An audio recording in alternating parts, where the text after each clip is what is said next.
في معهد فنون مسرحيه يا كريم. معهد فنون مسرحيه. ايوه ايوه ابقى ممثل رسمي. ايوه عشان يخش يدرس التمثيل يعني.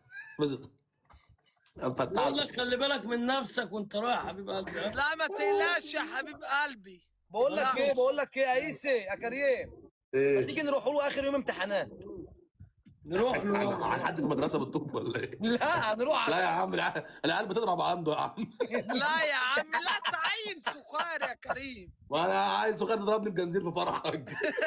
فضلت اضحك عليك لحد لما اتضربت على الخوف كله من العيال الصغير يا كروان. الراجل الكبير ده نتفاهم معاه العيال الصغير اعمل له ايه؟ مش هيضربوا هيعيبوني في فرح كروان. عيال صغير. هو حد كان عامل مشاكل عيال صغيره في فرح كروان؟ والله. ابعت لك الرقم يا شط. والله عيل تشني بجنزير وربي كنت لولا الزحمه كنت جبت زمايه رقبته. بس جنزير ايه؟ جنزير الجنزير بتاع الرقبه ده اللي شبه كروان لابسه. فضه. بس كان تقيل.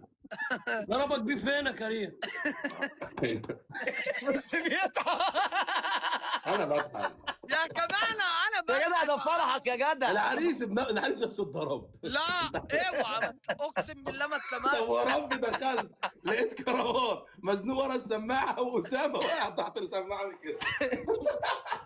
اسامه بيقول لي الحقني، قلت له ولا مين يلحقني يا اسامه وانا مين يشيلني؟ ايوه